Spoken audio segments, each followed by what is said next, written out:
real? Several recent encounters suggest there might be more things in heaven and earth than we can dream of.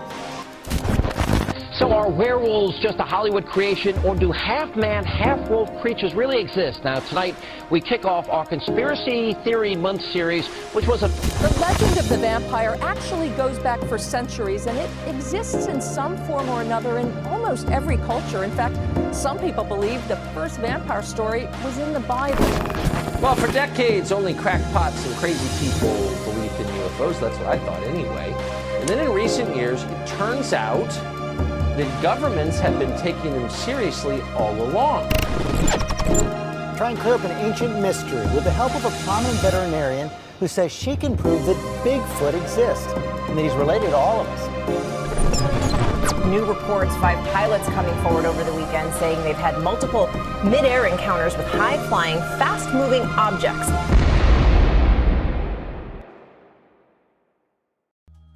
Good evening, ladies and gentlemen, and thank you for tuning in to Season 4, Episode 4 of the hit underground paranormal radio show known as Celestial Oddities Pong, PairOfNormal Guys. I am your host, Frater Crow.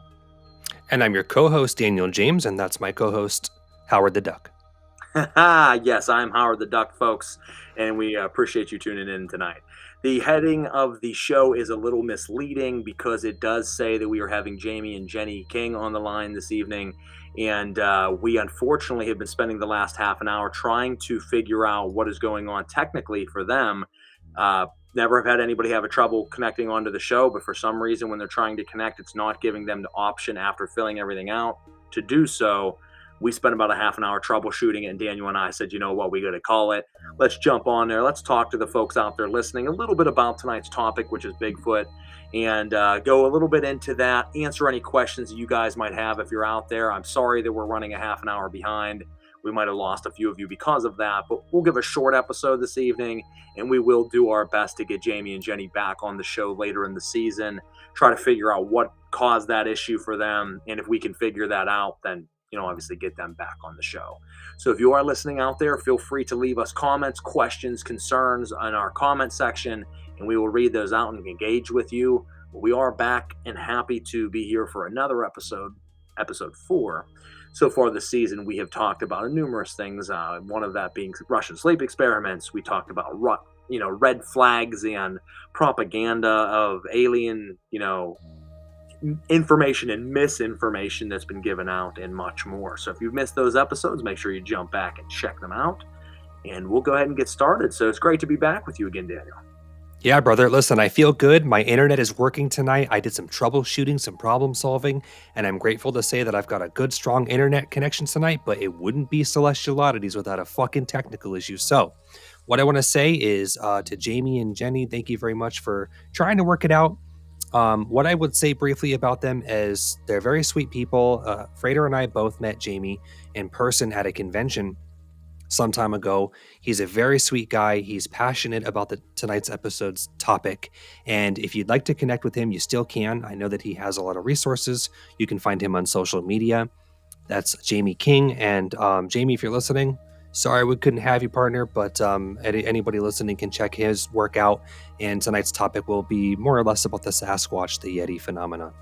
And I want to, real quick, even though they're not on the show this evening, I would like to say that Jami and Jenny King are the founders of Bigfoot Field Evidence Evaluation Team and C.O.N.T.A.C.T Meditations, a CE5 Close Encounter of the Fifth Kind Human Initiation Protocol. To give you a little bit of a background of who they are and what it is that they do, what we would have been talking about with them this evening, it will still dive a little bit into.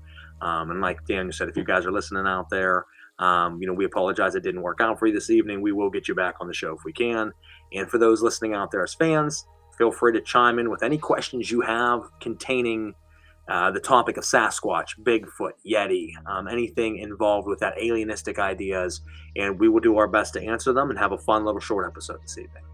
That's right. So, listen, brother, if you want, I have a lot I could say on the topic. I know that we've talked about Sasquatch, Bigfoot, Yeti phenomenon in the past, but we can lightly touch on it, and I do have a story to share tonight, a new story that I've actually never spoken about publicly about one of my encounters, and it leads me into something happening next month. So if you want, I can just Just tear it up, rip into Tear it. it up, brother. You go in, and if I have any input on it, I'll certainly jump in.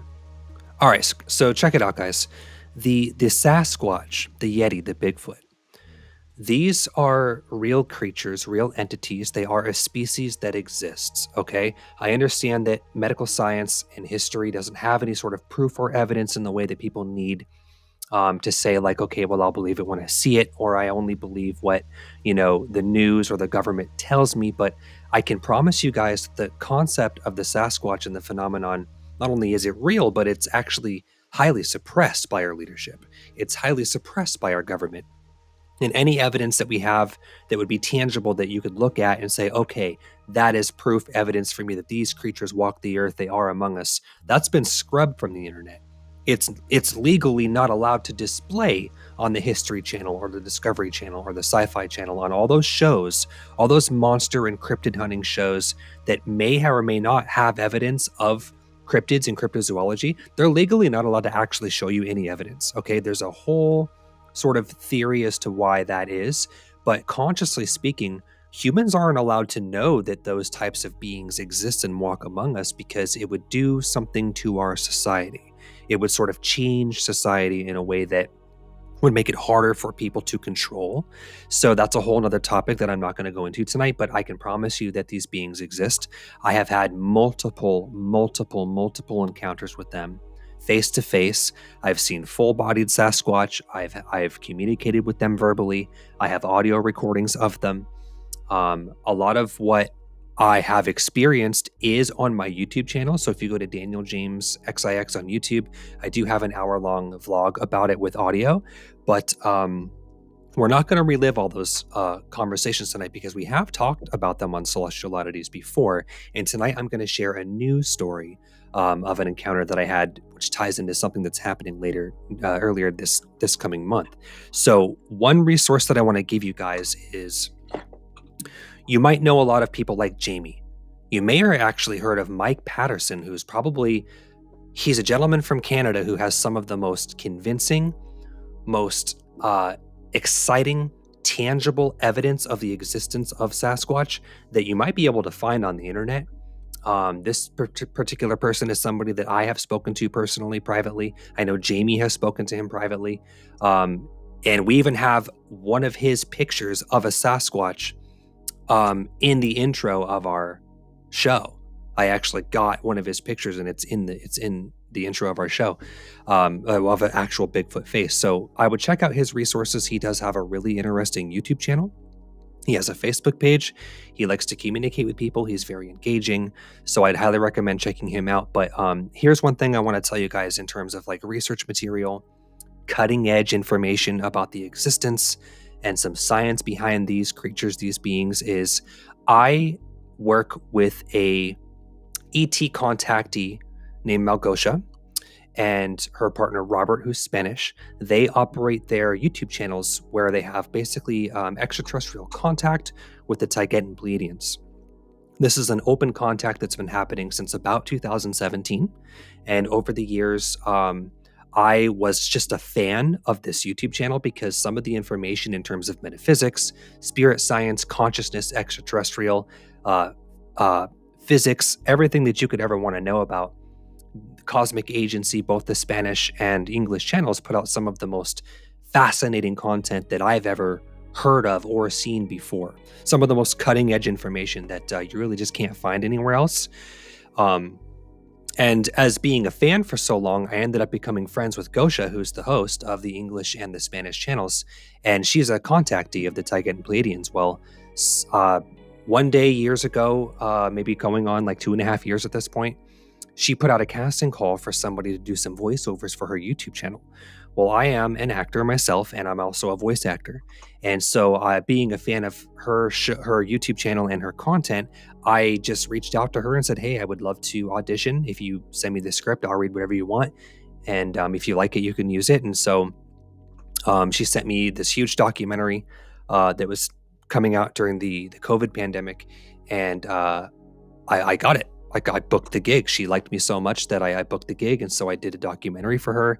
And then she asked me if I wanted to start doing English translations translations from the Spanish content into her English YouTube channel for one of the ETs that they have conversations with.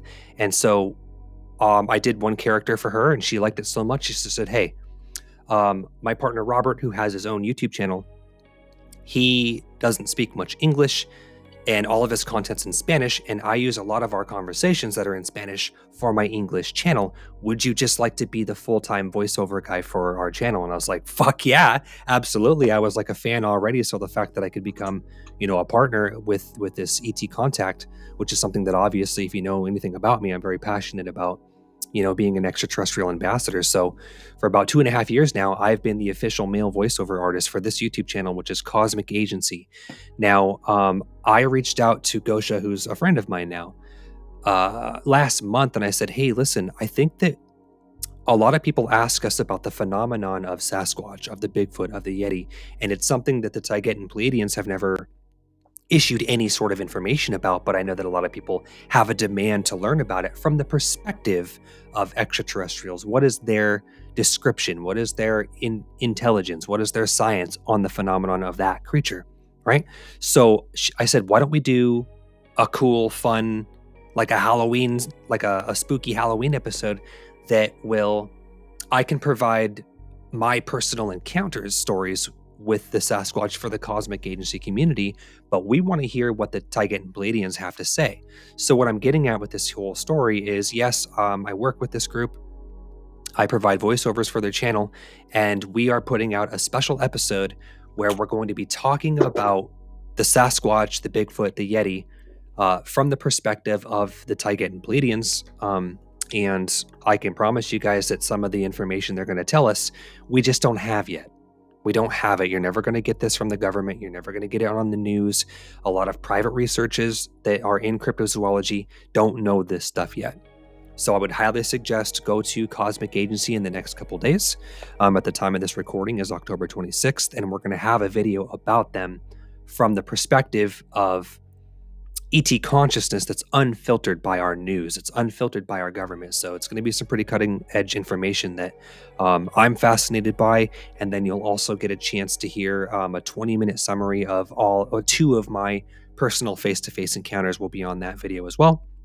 So I would highly suggest you guys go to Cosmic Agency, where you're going to be given some cutting edge information about the species, about these creatures that's highly suppressed by our leadership and our government. So that was one thing that I wanted to sort of open this episode with, is that will be some new information that a lot of people don't have yet. I'm very excited to share that with you.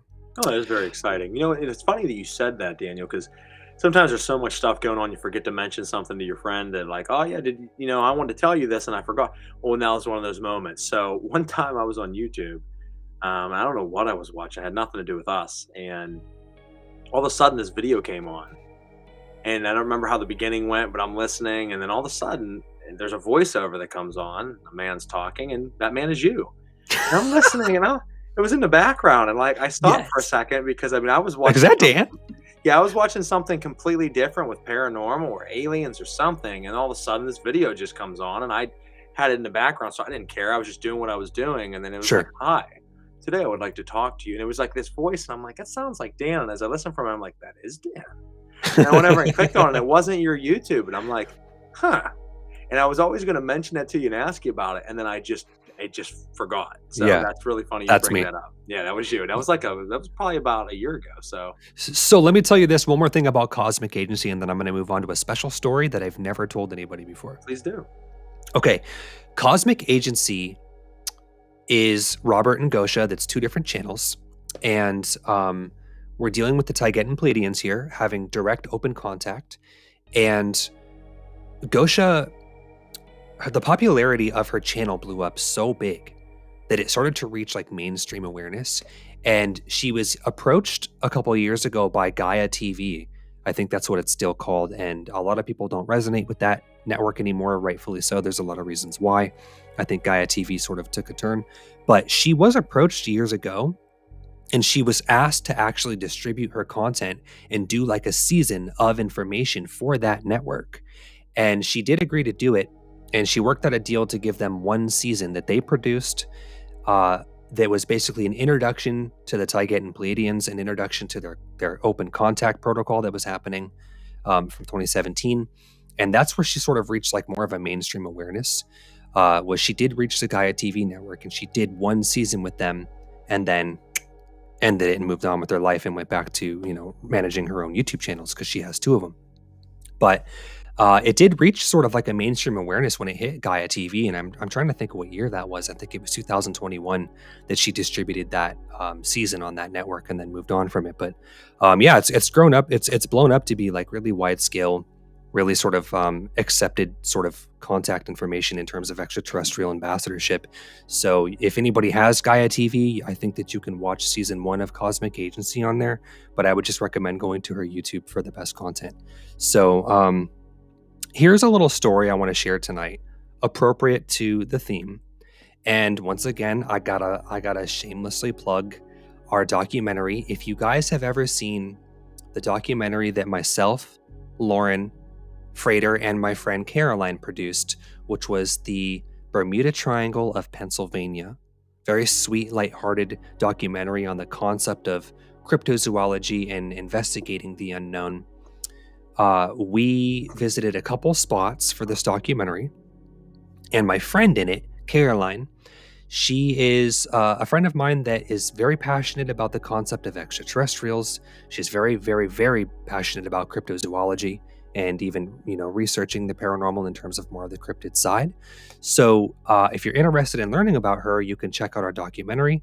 But what I'm going to tell you guys here is a little story about what her and I do and what we have planned. So in addition to producing that documentary together, which is still free to watch on YouTube if you guys want to check it out. I fucking love that thing so much. So one of the things that her and I bonded over was the Sasquatch, the Bigfoot, the Yeti, extraterrestrials, aliens, cryptozoology. And so her and I have actually gone on investigations together multiple times, several times leading up to the production of that documentary, and also after it. After we shot that documentary, we still have gone on private investigations together, both me, her, and Lauren, or maybe just me and her by ourselves. And one place that we really like to go is West Virginia. So if you're into cryptozoology, you know about cryptids, you know that West Virginia is a hot spot for a variety of different cryptid species. Everything from the dogmen to wendigos. There is a community of like troll, sort of like goblins out there, Sasquatch, multiple Sasquatch sightings, a lot of UFO stuff out here, out in West Virginia, because I'm 20 minutes from the border of West Virginia where I live. Yeah. And so it's just a hot spot for that type of activity. So I forget the year, but there was a time where me, Caroline, and Lauren, we hooked up and we said, hey, let's do an investigation of West Virginia. Let's book a couple days at hotels, Airbnbs, whatever we can find that's kind of a little bit more, immersed into the deeper, more remote parts of West Virginia, not so, so much like the city or commercial areas. And let's sort of see what happens. Let's go on some hikes. Let's do some night investigations together without any technology or equipment and just see what happens. And we stumbled across this small hotel called the Brazen Head Inn. Okay. At the time, it's deep in West Virginia. It's kind of close to a ski resort. And at the time, it was owned by a very sweet couple, Will and Jill, who no longer own the inn. They sold it and retired. But at the time, it was a small, quiet, sleepy little inn right on a beautiful creek that was pretty deep into like the fucking middle of nowhere. Like you had to drive 45 minutes to get to a restaurant. Okay. You know what I'm saying? Yeah. So it was pretty remote. There was nowhere to eat around there without like driving 25, 30 minutes. And so we booked a night there. And Caroline and I, we decided to do an investigation where we drove. It was getting late. It was raining that night. And we drove into the mountains. We already were in the mountains, but we drove into the mountains. We found somewhere dark to pull off, got out of the car. It's pouring down rain, and we get out, and we're in the middle of nowhere, just her and I, and we're standing on the edge of this tree line, and we're doing like some meditations. Her and I are big into meditation. We're big into metaphysics. We're big into channeling.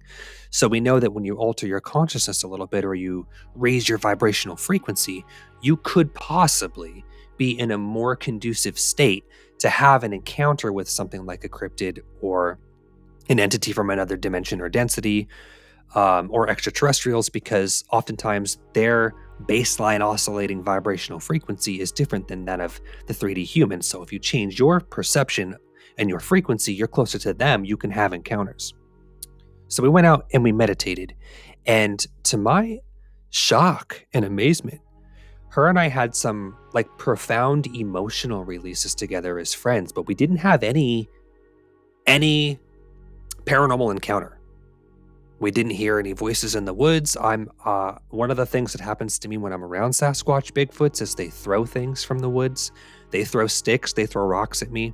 They knock sticks together. They knock sticks and branches on trees. I was doing a contact protocol that I do when I'm investigating for Sasquatch, which is a special clapping pattern that I do actually with my hands and my mouth. And I was doing that and just getting nothing back. Like we had no contact whatsoever. And we're out in the middle of nowhere. I mean, it's totally sensory deprivation. You know, no cell service, completely dark. Nothing happened, but we had some really cool emotional bonding moments between her and I as friends, but no contact, right? So we decided to call it because I left sweet fucking Lauren back at this creepy, this haunted hotel. That's a whole nother topic, that the hotel was actually haunted, heavily haunted by a spirit, but that's another topic. I left her there by herself for like an hour and a half. So we decided to go home, right? So we go home and Caroline goes inside and I decide to go on the back porch by myself and just do one more light meditation in the dark. I mean, total fucking void. I'm sitting on this back porch and you're looking into just black because it's so dark. There's no contamination from like lights from cities, no porch lights, and all you can hear is this creek that's out back. And it felt like very peaceful. And also like a little, I know you're into this shit, Frater, but like I'm not that deep like you are. It almost felt like a little unnerving because It was like, you know, you're in that void of like total separation between you and nothingness when you're sensory deprived like that. It was so black out there. Yeah. All you could hear was the crickets. Like you start to hallucinate and shit. So like I meditated one more time. Just gave my piece to like nature, to Mother Earth Gaia, to the land, and I went inside. So I go back upstairs and I usually bring an audio recorder with me because I like to sort of see if I can capture anything on sound. Because as you know, sometimes certain sounds can come through an audio equipment that your naked eyes or your ears won't hear. And what I like to do is I put my recorders on the inside of a window, on the inside of the screen, facing outside, and just let it roll all night. Make sure the batteries are charged, and I'll let it record for 8 hours. So I set up an audio recorder, and I lay down, and I'm getting ready to go to sleep. Lauren passes out. Caroline's asleep too. And I'm sleeping right next to the open window of the Brazen Head Inn that's totally fucking cut off. There's nobody there, just Will and Jill, who are elderly. They're fast asleep, and there's nobody else staying in this hotel. As I'm laying in bed going to sleep, now this is the story I've never told anybody, I hear a telltale Sasquatch sign of a knock. Okay? This isn't your deer walking through the backyard. It's not little Timmy, the neighbor down the road at 3 a.m. fucking around. It's a knock on something. It's a hard, solid object hitting a hard, solid object. I hear that. And I says, motherfucker, no shit. Me and Caroline go out in the middle of nowhere in the rain. We do a contact protocol that I have a lot of success with. Nothing happens. I get home.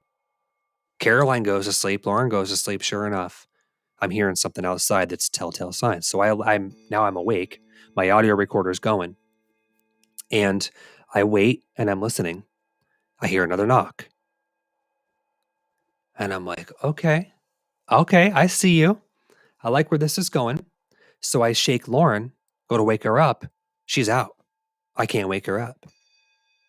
I'm like, okay, so this is me. I'm in this alone.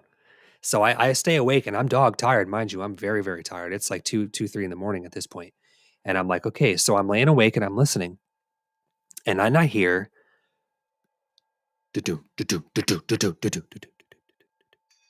heavy, heavy footsteps run through the yard facing my window. I look through the window and it's pitch fucking black, dude. No porch lights, no lights, no nothing, no street lights, nothing spilling on the yard so that I can see. It would have been one of those things where it's like if I took my cell phone, turned the flashlight on and aimed it out the window, you'd have no visibility. It was totally sensory deprived. But I hear these heavy, heavy weighted footsteps, which I've heard multiple times in my previous encounters with Sasquatch face to face. Sometimes they will actually run. They will like physically run. And it didn't exactly sound like 4 footsteps. It sounded kind of like more of like a do do do do do do do do do do do do do do, like, like a hobble. And I'm like, okay, something's out there getting my awareness, getting my attention. The characteristics, the telltale signs of its knocking and the running around were characteristic of Sasquatch because I've already had multiple encounters in the past, and that was something that I noticed was happening on a regular basis whenever I've met them face to face. So now Caroline's asleep, Lauren's asleep, and I heard the running by, I heard the knocking, and what I really wanted to do was I wanted to get out of bed, and I wanted to open the door and go out on the back porch again where I was meditating previously, which I feel like probably attracted them. Going out there by myself, in a sense, is almost like an offering. It's a vulnerable. I left my phone inside. I didn't want to have any technology on me because that's a sign of, that's like a act of respect. I think that they're fucking smart. I think that they know better. I think that if you go out there with your phone and be like, "Ooh, Bigfoot, I'm gonna get you," they're like, "Fuck you." So I just leave my shit. I think that going out there, meditating, and giving an offering of my energy and my peace, feeling a lot of gratitude in the moment without my phone, possibly attracted the presence of something. And then we freed up all that resistance by sort of letting go of it and going to bed. That I know in my heart of hearts, there was one of those entities out there. And the running practically, realistically, tangibly could be deduced as anything. Could have been a bear, could have been a mountain lion. We have a lot of wildlife out there in West Virginia, big game, heavy animals out there. It's common. They even have like black panthers and shit. So it could have been anything, but the knocking. Okay, nothing does that. Like a succinct very knock, prominent like 2 knock, rocks together, like clack. Mind you, it's like 2:33 in the morning. He did it twice. Okay. So here's the last thing I'm going to say. I did not go out on the porch. Lauren was one of the reasons why Lauren was uncomfortable with Caroline and I going out by ourselves was because there is a big game cat community out there, and they can be violent. They can be dangerous. Yeah. And they've been known to attack people. And Lauren didn't want to go out where there are cat sightings, especially at night. And she didn't want me and Caroline to go. So I wasn't going to go outside on the porch by myself without any proof or evidence of what it was out there that is, making contact with me, trying to get my attention, and upset her any further, especially when she was asleep. I just didn't want to do that. And so I didn't go outside. But the last thing I'm going to say is, as I'm falling asleep, I start to hear knocking on the roof of the hotel. Okay. Now, this is a small hotel. When I say hotel, don't think Motel 6. Don't think Super 8. Don't think anything like that. I'm talking like a mom and pop, small, handmade brick and mortar hotel that's got like 15 rooms. It's 2 stories. It's all made out of wood, handmade hotel, very small. And even as a 2-story building, it's not very high. And the roof was flat. It had like a small arc, but the pitch wasn't much. And there was 3 knocks on the roof of the fucking building above our room. That's awesome. Okay. So I wait a second and I'm like, no shit. So now I'm at the point now where I'm so tired I can't stay awake anymore. And I fall asleep. So I wake up in the morning and I shit you not, Caroline heard the fucking knocking on the ceiling. Her and I both heard it. She was in the bedroom. We had the hotel was laid out where there was a queen size bed downstairs, and then there was a loft bed in the same room up like a little ladder. But excuse me, but it was like still exposed to her and I, and like we could like talk through it and stuff. Like it's all in the same room. And she was close to the ceiling, and she heard the knocks that night. And on my audio recorder that ran for about 7 hours, I got the running through the yard. Okay. I got the clacking with the rocks together, and I got the 3 knocks on the roof of the hotel That's awesome. on my audio recorder. And that was sound that I never posted because I gave it to Caroline and I said, if you want to use this, you can use this. And she put it on her YouTube channel. Gotcha. I didn't, and she was getting into like, sort of cryptid research and trying to get into cryptozoology more. And so I let her have, that audio that I recorded that she could use if she wanted to. And so she uploaded that to her channel. And that's a story that I never shared. Obviously it doesn't sound like much, but when you're an experiencer, and this would be now the 4th time I'd have, definitive open contact with the Sasquatch, with the Bigfoot species, you notice patterns like the knocking and the running, and it sounds like something that weighs fucking 600 pounds on the grass outside. You know that it isn't a person. You know it's not a deer. Mm-hmm. And Yeah, so 'cause it's they're like, not going to make those sounds. Yeah, I mean, knocking it's like is going to be very doo-doo. specific type of creatures that can do that, and then It's you narrow it intelligent. down from there. It's an intelligent creature. Yeah. So that is a story I never shared, and it leads me into this point. Caroline, being a very close personal friend of mine and Lauren's, her and her partner are on the way, and we are doing our annual West Virginia trip.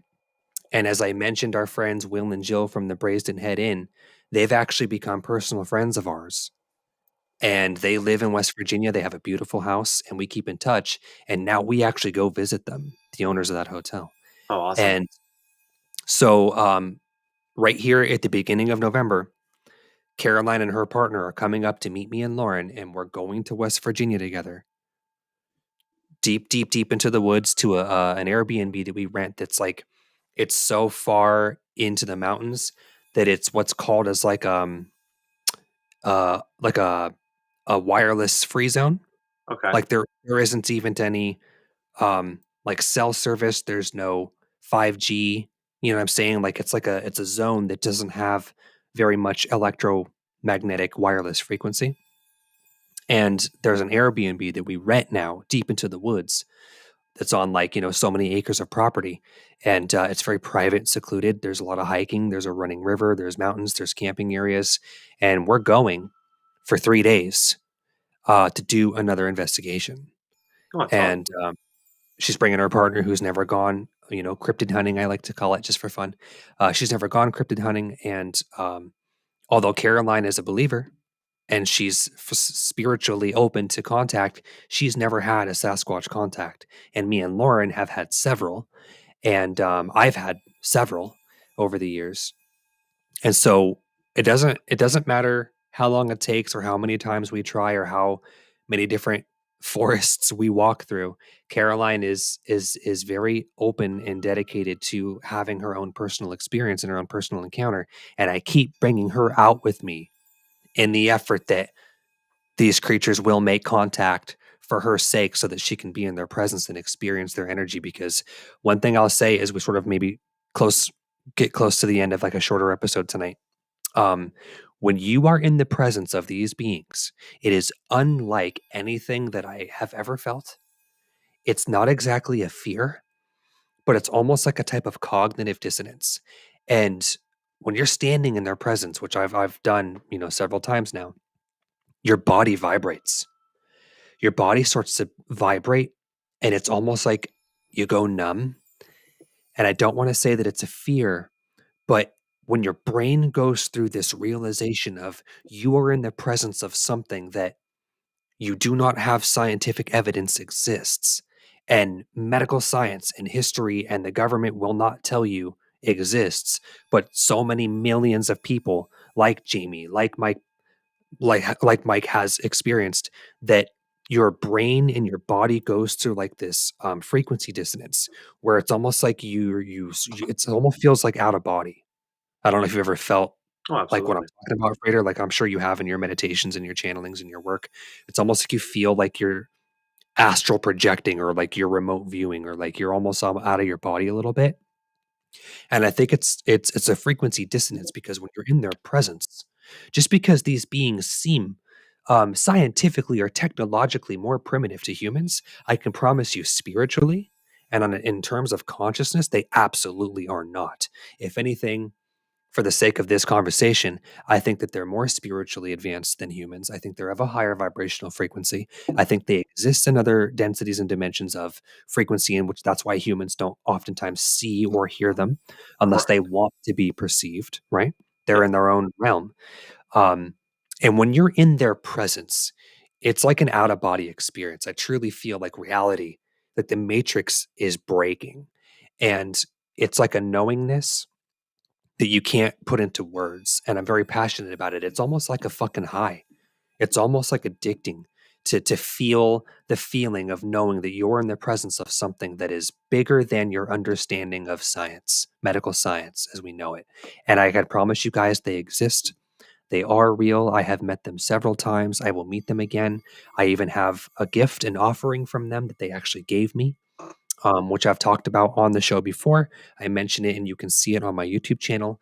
But they gave me a piece of burnt wood one time that they left me um, buried deep into the soil where I was leaving them food every night. So it's like a wood chip. I go into this whole speech about how I believe it's a type of nature technology that they gave me. So they're very advanced spiritually and consciously. Don't underestimate them just because that they seem primitive, but they have a language, they have culture, they have communities, they have families. And I can tell you, I could just promise you that they exist. And check out this Cosmic Agency video when it comes out here in the next couple days. Should be some cutting edge information. And although I don't like to project anything into the future and I don't like to assign too much meaning or insistency on particular outcomes, but we are going on an investigation here in the first week of November. And I look forward to, Caroline, my friend, my partner Lauren, and her partner, to going out to West Virginia to seeing what happens. If anything does happen, what I will do is I will go to the Celestial Oddities Facebook group, where you guys can interact with us and engage with us, and I will share any sort of encounters that we might have. We might not. You just never know, but we're going out there to see what happens.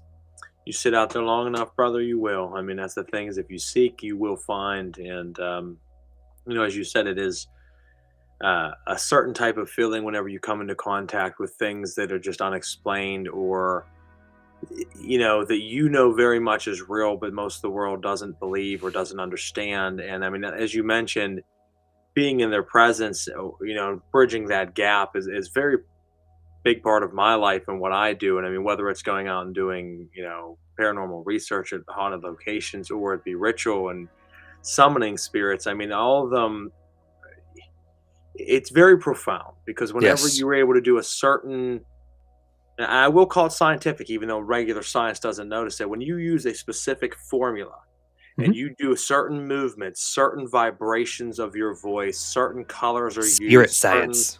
spirit science, exactly. When you use it in a certain formula, and time again, you can cause change in the atmosphere around you, and you can bring something visually, audibly, sensatorily to your ritual chamber, and it's there, and experience it, communicate, talk with it, and learn from it. It is exhilarating. It is life changing. It's something that you always want more and more of. It is something that's addicting, because you have now tapped into the unknown. You've tapped into a very small, doorway that most never breach past. And Right. whether that be spirits, whether that be cryptids, that is there. And it's always profound, even if it's something as small as a knock. If you know in your heart of hearts that, hey, there's something out in the woods right now communicating with me and knocking with me, that's a hell of a feeling, where you're like, all right, something's out there talking to me right now, and I have no idea what, and I want to. So I wish you luck on the upcoming adventure. We just got back from that Friday and Saturday investigation on the other side of Ohio. Profound contact with spirit. It was one of the best outings we've had in quite a while, where we were able to come into contact with a small boy, or a younger boy, I should say, that was murdered. And for the longest time, they were saying that, and this happened in like early to mid 1900s, and they were saying that there was either a suicide or an accident that happened in this building where a child was killed. It was an orphanage at one point in time. We found through our research very, very in depth that it was actually a murder where one of the children killed the other child by pushing him down the stairs. And then the caretaker of the orphanage helped cover it up. Now, these are simply, folks, just our research. I'm not saying that this is actual fact, but I'm saying to us it seems to be actual fact. We had an entire jam-packed weekend of time and time again profound contact with the spirits there, and able to really get a whole outline of events that have happened, names, where the individual who pushed this child, who's now an older adult, where he lives right now in the country, names according to that. So when you really start to dig into this, guys, you will be able to breach further and further into the veil. It just takes getting out there. It takes sincerity. It takes honesty and dedication. But the more and more you put yourself out there, the more and more you will connect to that stream, and the more things will connect with you. But as Daniel said, a big important part of that is, my team is prime example. We don't try to really film it. Every once in a while I'll film something, but I don't film my outings. I do very little even audio, which I do love audio recordings. I love getting EVPs and things, but I don't use a whole lot of regular techie equipment anymore. Right. I like to go out there and just sit with certain people and connect with the spirits that are there and have mind-altering, life-changing experiences that don't need to be shown to anybody else because they're really for us. It's a personal thing. And sometimes we're able to get clarity and comfort to beings that have passed and help them get answers, or us to get answers of what happened so that their stories can be told. And that's the most important thing. It's not about those likes or clicks or shares. It's about, those special moments. Natasha actually just left a comment. She was there over the weekend. Hey, girl. Hey. And it says, all we have is my notes. And that's really it. I mean, all we have is her notes. And we have maybe an hour of audio total that I do have to listen through. And I'll be doing that this weekend. That's the only evidence in a 40-hour time period of being there. We have 2 pages of a notebook, and we have an hour of audio that I have to go through. But as far as the dowsing rod sessions, as far as multiple divination sessions and scrying sessions, profound in contact. So, get out and there, that's guys. Valid. It's very valid contact. Well, and it was Dan. This was one that was pretty wild. Doing readings where we, tarot was only part of what we did throughout the weekend, but pulling the same cards 15 times. It's impossible to have that happen unless there's spiritual hands involved into that. As she just put it, it really was incredible. I mean, I go on a lot of outings. This was a truly special one. But I believe that, as you said, is because we're not trying to capture them, whereas every other team is. And we were also a very small group on this one, where there's not a ton of you. So when there's only 3 or 4 people, 4 in this case, you're going to have a lot better outings than you're going to have with 7 people, 8 people. Right. And I'm a firm believer in doing a lot of things by myself or with one other person. And the reason that is I can guarantee you guys, if you go out in the woods at night by yourself, 100% alone, as Dan said, no phone, no gun, no car nearby, no friends, no nothing. You were just 100% alone. I don't do so much of that anymore, but if I would, I used to hike into the woods 3-4 miles into the woods by myself, nothing around, and then sit and just talk out loud, and the wildest shit would happen. Yes. Because they know you were 100% alone. If you ran for your life, you wouldn't make it because it's a 3-mile run to the nearest thing. So they know that you're willing to take on the fear, take on the danger, and put yourself fully out there to connect with them. And as Dan said, these spirits know that, these entities, these beings know that. And a lot of times they will then say, okay, let's connect. Because what do they have to lose? Even if they were to step right out from behind a tree 5 feet away and show you, and then vanish shortly afterwards, you have no way of showing the rest of the world except your story. And if people are going to believe you, maybe, but a lot of people are going to think you're crazy, probably. But that's why they do it, because, hey, why not show ourselves? We don't have to worry about a group of people coming and trying to hunt us down or capture us for science experiments. There's no evidence. there's only this guy's firsthand experience, which it could just be another story that someone tells, So get out there, guys. Enjoy yourself, especially this time of year. We're around Samhain, as we talked about recently. We're around the thinning of the veil. This time of year is beautiful for contact of all types of different creatures and entities. So go out there, have fun, be sincere. Thank you for tuning into tonight's episode. As we said, it didn't end up being the guest that we planned to have on. So Daniel and I just kind of shot the breeze a little bit, as we like to do. So hopefully you enjoyed it. Share it around. Jump into the Celestial Oddities Paranormal Guys group page. See Daniel's exploits of what he does over the next few days or next week or so as he goes on this trip. And leave us any comments or concerns, anything you would like to see us do, any topics you would like to see us cover, other guests you'd like to see us have on. We'll try to get Jami and Jenny back on a little bit later this season. There it is. There it is, guys. Well, we love you. Much love to you. Enjoy your holiday season this weekend. Happy Halloween. Next week. Happy Halloween. Happy Samhain. And we will catch you next time on Celestial Oddities Paranormal Guys. Catch you later. Have a good one.